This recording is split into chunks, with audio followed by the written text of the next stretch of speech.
Bayangkan seorang arsitek visioner yang setelah lolos dari kengerian perang, berlayar menuju Amerika dengan harapan membangun kembali hidup dan karyanya. Namun, di tanah yang menjanjikan kebebasan itu, ia dihadapkan pada tantangan yang menguji integritas dan mimpinya. Inilah premis dari The Brutalist, sebuah film epik karya Brady Corbett yang dibintangi oleh Adrian Brody sebagai Laszlo Todd, seorang arsitek Hungaria yang berjuang mewujudkan mimpinya di dunia pasca perang. Film dengan durasi 3 jam 35 menit ini disajikan dalam format sinematik yang apik. The Brutalist mengajak penonton menyelami konflik dan seni, serta bagaimana kapitalisme mengeksploitasi seniman, bagaimana imigran berjuang untuk diterima, serta hubungan tidak seimbang antara industrialis dan seniman. Apakah The Brutalist berhasil menyampaikan pesan mendalam tentang perjuangan dan pengorbanan dalam mengejar impian? Mari kita telusuri lebih dalam tentang film ini. Di awal film The Brutalist, sutradara Brady Corbett langsung membawa kita ke dalam kegelapan, bukan sekedar gelap tanpa bentuk, tapi seperti kisah penciptaan. Di dalam kapal yang baru tiba di pelabuhan New York, mengikuti seorang pengungsi Yahudi asal Hungaria, Laszlo Todd, yang berusaha keluar dari kerumunan. Di tahun 1947 dan kengerian ia tinggalkan di Eropa, setelah selamat dari kamp konsentrasi di Buchenwald, terasa di dalam bayang-bayang gelap yang dimainkan oleh Laszlo.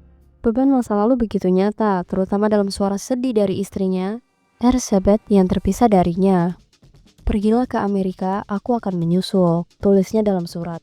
Laszlo pergi ke Philadelphia, tempat ia tinggal bersama sepupunya, Attila, yang sudah memiliki usaha toko furnitur. Ketika mereka diminta merenovasi sebuah ruangan di rumah seorang pengusaha kaya bernama Harrison Lee Van Duyn oleh anaknya Harry Lee, Laszlo berhasil menciptakan keindahan dalam desainnya. Harrison yang awalnya marah dengan perubahan itu akhirnya terkesan. Dari sini nasib Laszlo berubah drastis. Harrison mengajaknya masuk ke lingkaran orang-orang berkelas atas dan memberinya proyek besar untuk membangun pusat komunitas di Doylestown.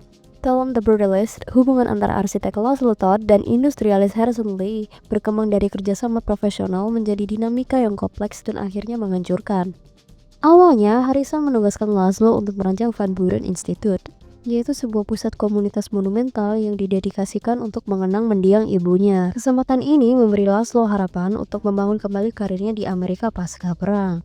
Namun, seiring berjalannya proyek, ketegangan mulai muncul. Sifat Harrison yang suka mengontrol semakin terlihat, menyebabkan konflik mengenai desain dan anggaran. Ketimbangan kekuasaan antara Harrison dan Laszlo semakin memburuk, yang akhirnya mencapai puncaknya dalam sebuah insiden mengerikan di tambang marmer Carrara, Italia. Di sana, Harrison melakukan perbuatan tidak pantas terhadap Laszlo, sebuah tindakan menjijikkan yang menegaskan eksploitasi dan penyalahgunaan kekuasaan dalam hubungan mereka. Kejadian traumatis ini sangat mempengaruhi Laszlo, menghancurkan kehidupan pribadi dan karirnya. Selain itu, film ini juga menampilkan perjuangan Laszlo dengan kecanduan substance yang semakin memperumit hubungan dengan keluarga dan pekerjaannya.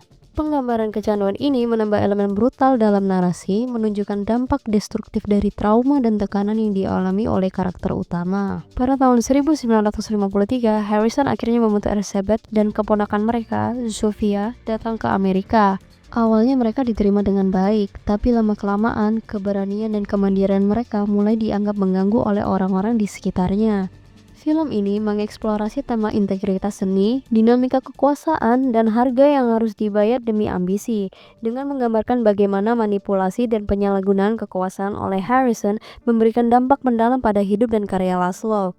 Film ini mengangkat berbagai tema besar, bagaimana kapitalisme mengeksploitasi seniman, bagaimana imigran berjuang untuk diterima, serta hubungan tidak seimbang antara Harrison dan Laszlo. Salah satu adegan yang paling memukau adalah saat Laszlo dan Harrison pergi ke Italia untuk melihat bongkahan marmer raksasa yang akan dirubah menjadi karya seni.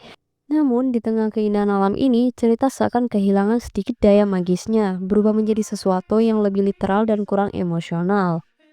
Meski begitu, The Brutalist tetap menjadi film epik Amerika yang luar biasa. Film ini memiliki kedalaman cerita, bobot emosional, dan gaya klasik Hollywood yang membuatnya terasa seperti dongeng yang disampaikan dengan sangat baik. Kisah Laszlo Todd mungkin hanya fiksi, tapi realitas di baliknya terasa begitu nyata. Dunia seni dan arsitektur memang seringkali berbenturan dengan kekuasaan dan kepentingan. Pada akhirnya, siapa yang benar-benar memiliki sebuah karya, sang seniman atau mereka yang membiayainya? Sekian premis The Brutalist dari saya. Tulis di komentar apa pendapat kalian tentang film ini. Jangan lupa like, share, subscribe biar nggak ketinggalan review film selanjutnya. Hanya di Deutsche Bank.